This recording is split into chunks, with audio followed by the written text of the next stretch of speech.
జూబ్లీహిల్స్ ఉప ఎన్నికలో తొలి ఘట్టం నామినేషన్ల ప్రక్రియ రేపటి నుంచి ప్రారంభమవుతోంది.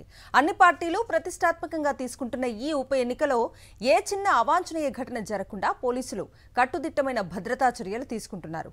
నామినేషన్ వేసేందుకు 10 రోజుల సమయం ఉండటంతో మంచి ముహూర్తం చూసుకుంటున్నారు అభ్యర్థులు. జూబ్లీహిల్స్ ఉప ఎన్నికకు సర్వం సిద్ధమైంది. సోమవారం నోటిఫికేషన్ విడుదలవగానే నామినేషన్ల ప్రక్రియ ప్రారంభం కానుంది. బంజారాహిల్స్ రోడ్ నెంబర్ 2లోని షేక్పేట తహసీల్దార్ కార్యాలయంలో నామినేషన్ కేంద్రాన్ని ఏర్పాటు చేశారు. రిటర్నింగ్ అధికారి కార్యాలయంతో పాటు సిబ్బంది ఇక్కడి నుంచే విధులు నిర్వర్తిస్తున్నారు. సోమవారం నుంచి ఈ నెల 21 వరకు నామినేషన్ల ప్రక్రియ కొనసాగుతుంది.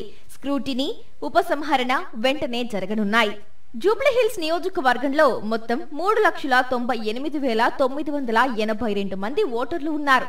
ఇందులో 2,07,367 మంది పురుషులు, 1,91,590 మంది మహిళలు ఉన్నారు. మొత్తం 139 లొకేషన్లలో 407 పోలింగ్ బూతులు ఏర్పాటు చేశారు. వచ్చే నెల 11న జూబ్లీహిల్స్ ఉప ఎన్నిక పోలింగ్ జరగనుండగా 14న ఫలితం వెలువడనుంది. నామినేషన్ కేంద్రం వద్ద భారీ పోలీసు బందోబస్తుతో పాటు సీసీ కెమెరాలతో భద్రత కట్టుదిట్టం చేశారు. 144 సెక్షన్ అమలులో ఉంటుంది. నామినేషన్ కేంద్రం చుట్టూ 18 చోట్ల పోలీసు పికెటింగ్లు ఏర్పాటు చేశారు. నామినేషన్ కేంద్రానికి 200 మీటర్ల దూరం వరకే ర్యాలీలు, ఊరేగింపులకు అనుమతి ఉంటుంది. కేంద్రానికి 100 మీటర్ల వరకు 3 వాహనాలు మాత్రమే అనుమతిస్తారు. 100 మీటర్ల నుంచి అభ్యర్థితో కలిపి 5 మాత్రమే నామినేషన్ కేంద్రంలోకి నడుచుకుంటూ వెళ్లాలి. ఈ మొత్తం ప్రక్రియను ఇటు పోలీసులతో పాటు అటు ఎన్నికల సిబ్బంది పకడ్బందీగా పర్యవేక్షించనున్నారు. ప్రతి దృశ్యాన్ని వీడియోలో నమోదు చేయనున్నారు.